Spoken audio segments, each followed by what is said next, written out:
Queridos irmãos e amigos, que a graça e a paz de Cristo esteja com vocês. Estamos aqui para mais uma sequência de estudo. Dessa vez vamos estudar, vou me arriscar a estudar aqui com vocês este difícil livro de Daniel, difícil de interpretação, né? Eu digo assim, pelo menos para mim, eu acho, quando se diz respeito às suas visões escatológicas, né? No início é muito tranquilo, os primeiros capítulos, né? Muito embora as experiências difíceis de serem vividas pelos personagens, mas não difícil de interpretá-la.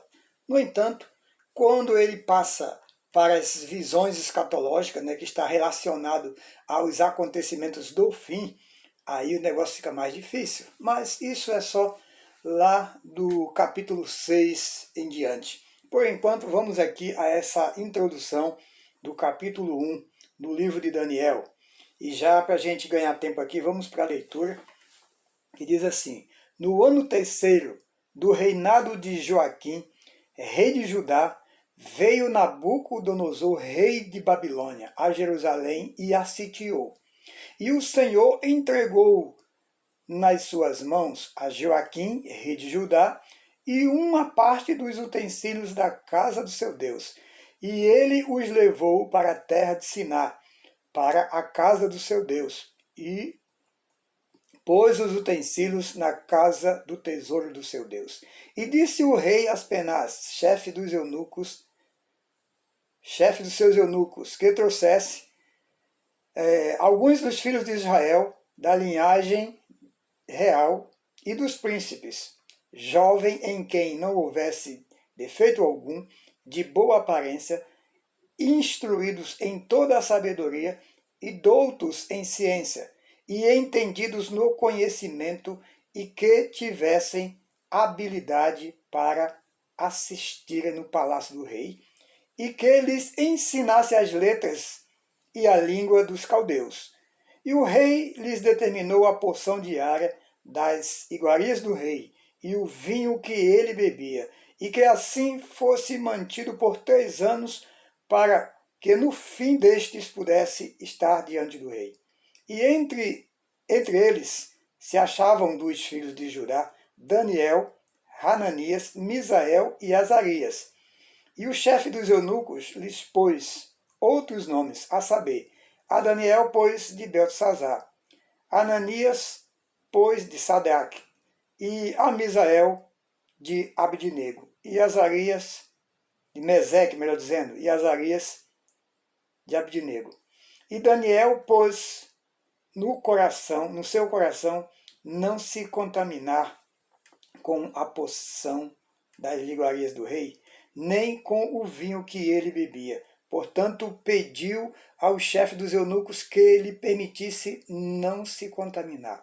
Ora, Deus fez com que Daniel achasse graças e misericórdia diante do chefe dos eunucos. E disse o chefe dos eunucos a Daniel: Tenho medo do meu senhor, o rei, que determinou a vós a comida e a vossa bebida, pois por que viria ele os vossos rostos mais tristes do que os dos outros jovens da vossa idade? Assim porias em perigo a minha cabeça para com o rei. Então disse Daniel ao despenseiro, a quem o chefe dos eunucos havia constituído sobre Daniel, Hananias, Misael e Azarias: Experimenta, peço-te, os teus servos 10 dias, e que se nos deem legumes a comer e água a beber. Então se examine diante de ti a nossa aparência e a aparência dos jovens que comem a porção das iguarias do rei. E conforme vereis, procederás para com os teus servos. E ele consentiu isto, e os experimentou 10 dias. E ao fim dos 10 dias, apareceram os seus semblantes melhores, e eles estavam mais gordos em carne do que todos os jovens que comiam das iguarias do rei. Assim, o despenseiro tirou-lhe a porção das iguarias e o vinho que deviam beber, e lhes davam legumes. Quanto a estes 4 jovens, Deus lhe deu conhecimento e a inteligência em todas as letras e sabedoria, mas a Daniel deu entendimento em toda a visão e sonhos. E ao fim dos dias em que o rei tinha falado que os trouxessem, o chefe dos eunucos os trouxe diante de Nabucodonosor.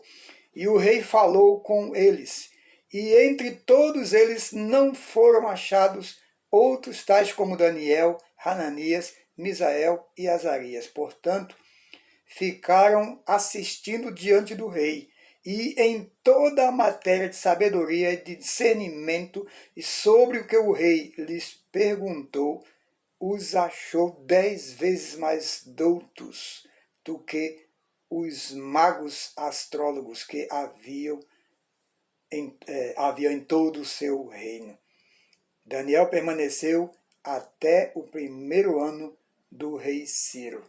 Perceba, queridos, a leitura, apesar de um pouco extensa, né, mas nem tanto assim, mas que começa já com uma grande prova, né, um grande desafio para alguém que, de acordo com o que a gente lê no livro, né, no decorrer do livro, e principalmente a atitude desses jovens logo de primeiro aqui, principalmente Daniel, que é o principal personagem aqui, percebe que é um cara temente a Deus, um cara que está preocupado em honrar o nome de Deus. Ora, que direito tinha alguém de exigir alguma coisa uma vez que fosse escravizado, uma vez que fosse mantido cativo? Porque Daniel, juntamente com outros jovens, e aqui 3 amigos seus, foram submetidos ao cativeiro babilônio. Nabucodonosor, como o texto aqui diz, invade Jerusalém e, além de levar parte dos utensílios da casa de Deus, que era uma condição muito humilhante para o povo de Judá, e ainda leva algumas pessoas, principalmente os nobres, aqueles mais importantes, aqueles que ele sabia que podia tirar algum proveito deles. E entre esses estavam Daniel, Hananias, Misael e Azarias. Os 4 jovens mais ilustres de Judá foram servir no palácio do rei como escravo. E que liberdade, que direito tem um escravo? Mas a Bíblia deixa claro aqui para nós que Deus deu graça aos olhos do chefe dos eunucos perante Daniel, né? Deu graças a Daniel perante os olhos dele. E ao fazer esse pedido para não comer da comida determinada pelo rei, porque os judeus tinham todo um cuidado de não comer qualquer tipo de comida, né? Principalmente de pessoas pagãs, porque temia que se fosse consagrado a outros deuses, se fosse comida impura. Havia todo uma recomendação, todo um cuidado, toda uma preocupação de não comer coisas que estivessem fora da lei, que estivessem fora daquilo que lhes eram permitido comer. Então ele pede que lhes fosse feito um teste e que durante 10 dias eles pudessem comer apenas legumes e beber água. E Deus honrou a coragem, a ousadia desse jovem.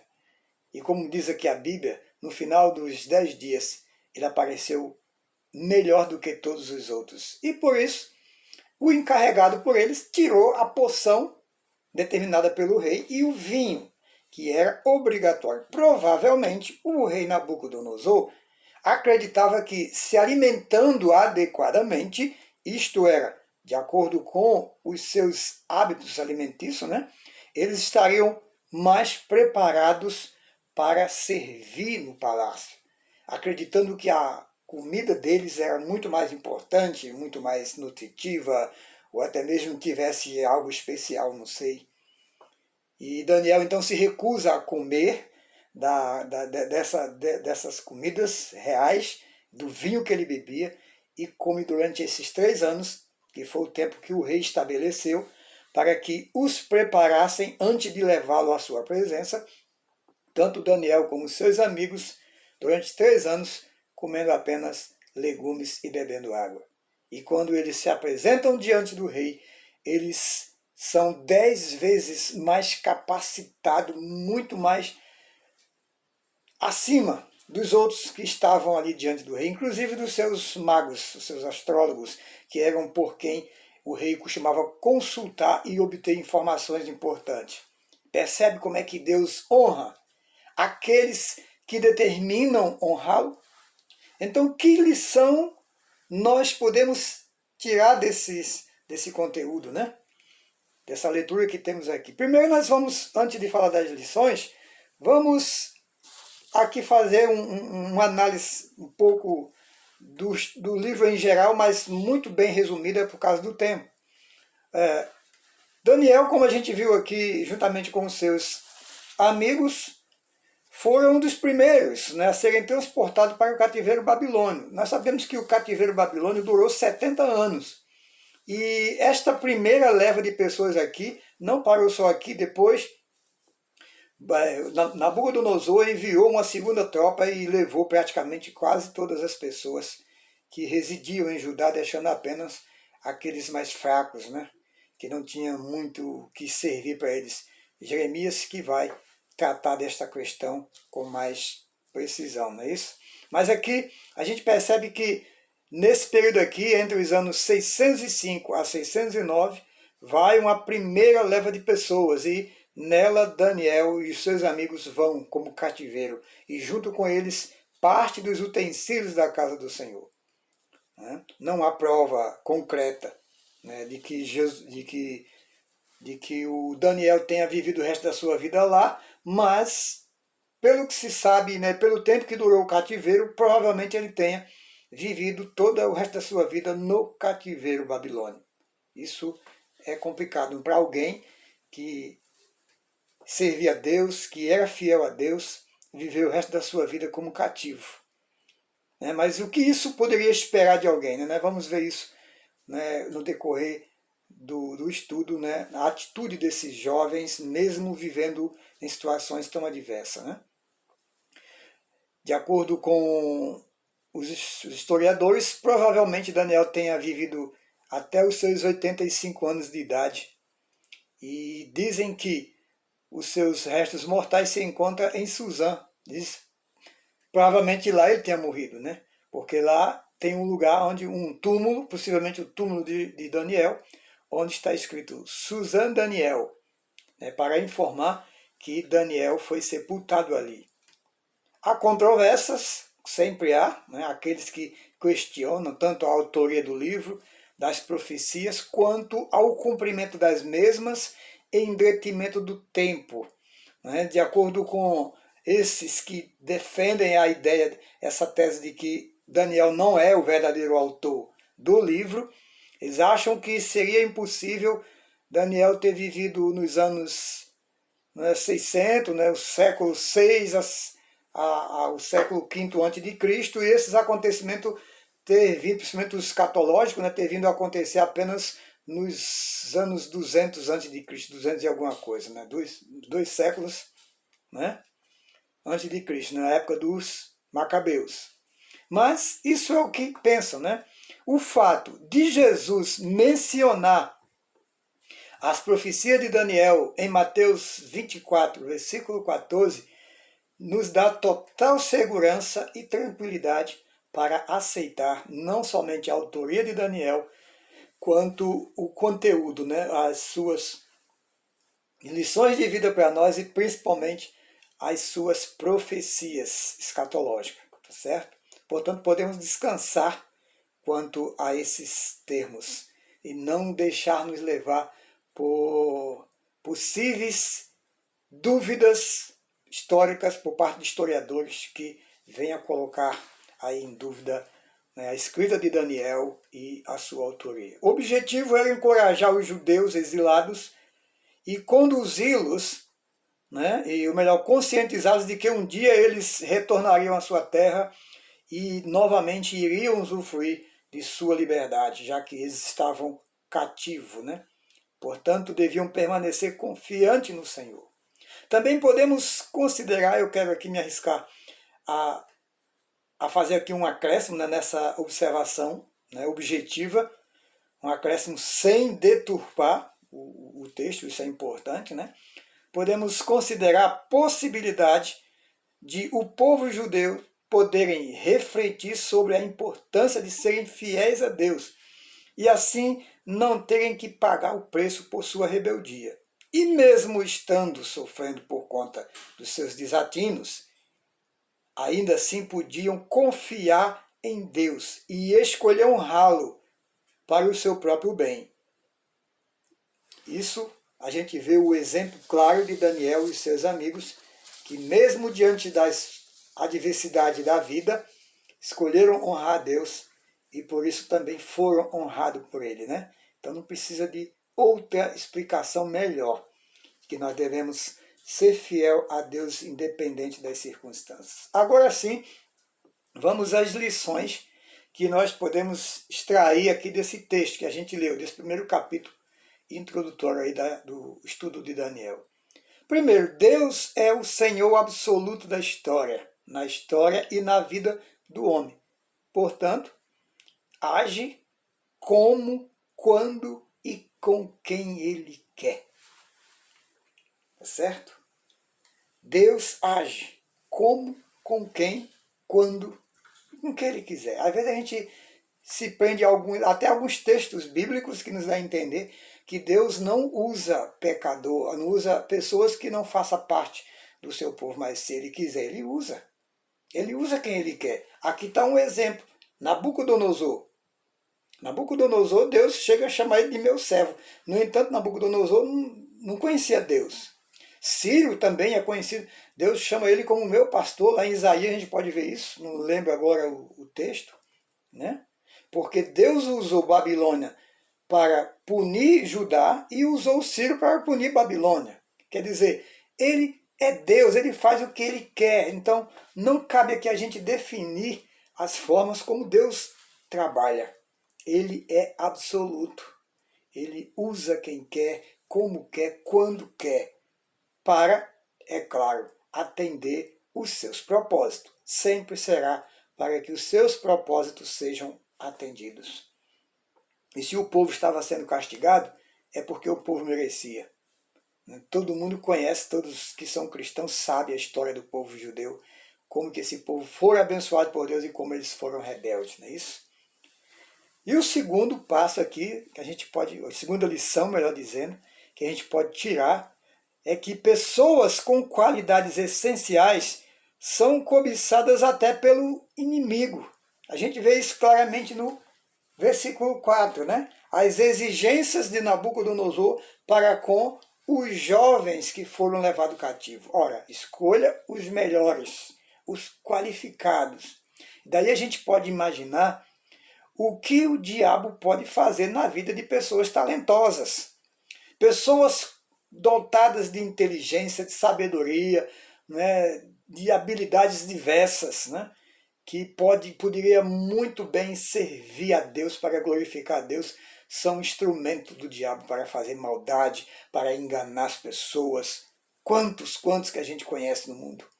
Na ciência, quantos homens ilustres, cheios de sabedoria, né, inteligentíssimo.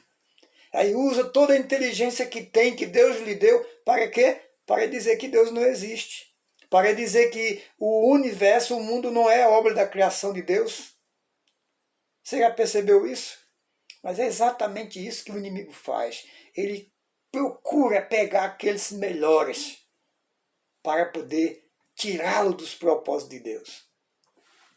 E aqui não foi diferente. Nabucodonosor exigiu os melhores entre os jovens. Tá certo? E o terceiro. A terceira lição.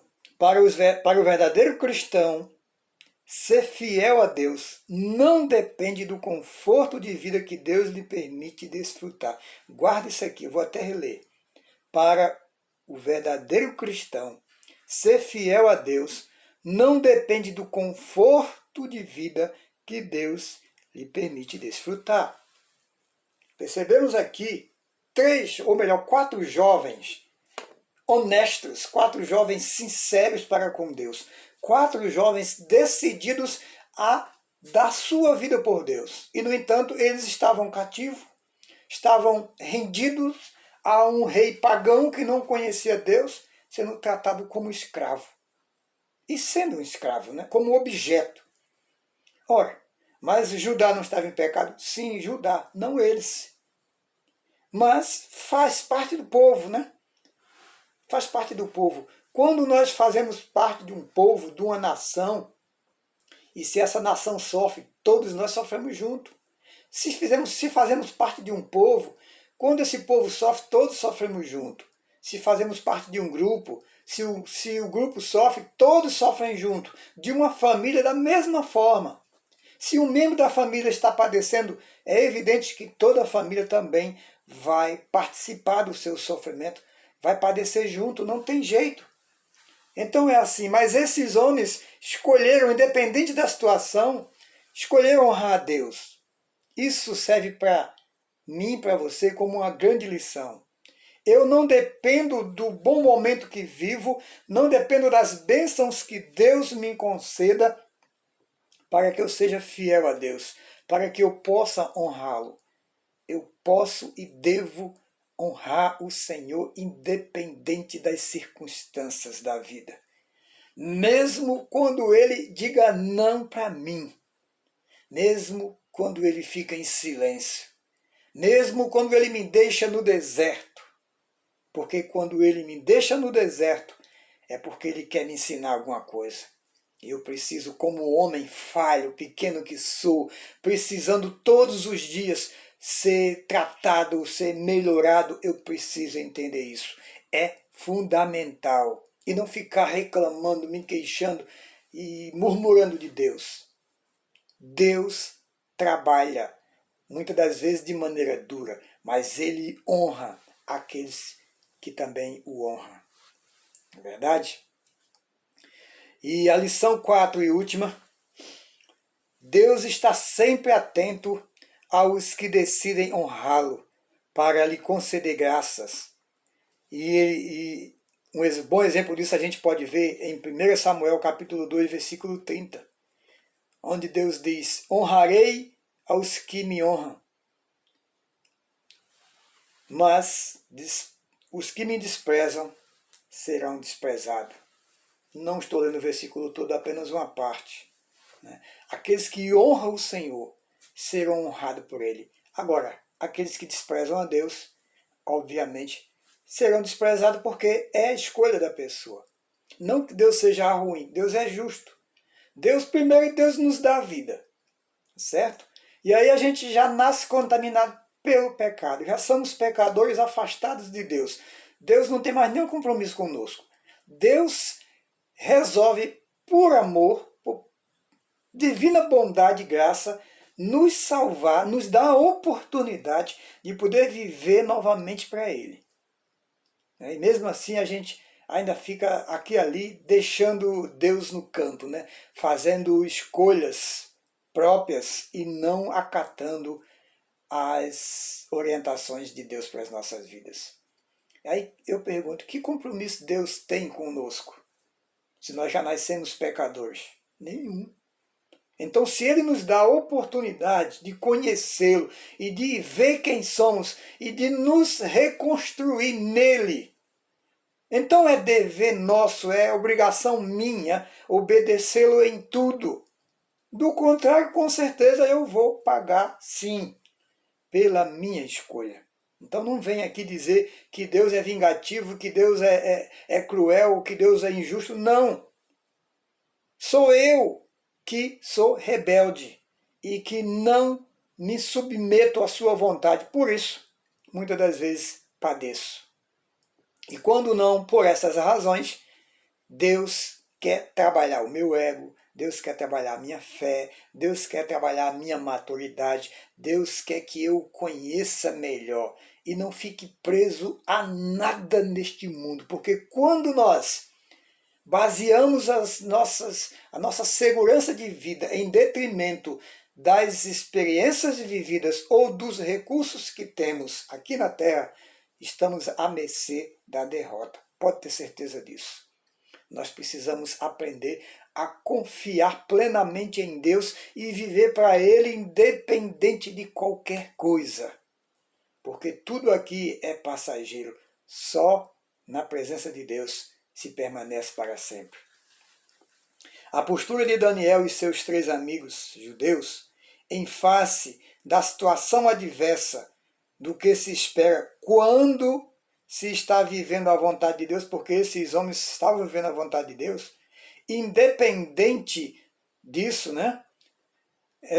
O que eles passaram nos ensina uma grande lição.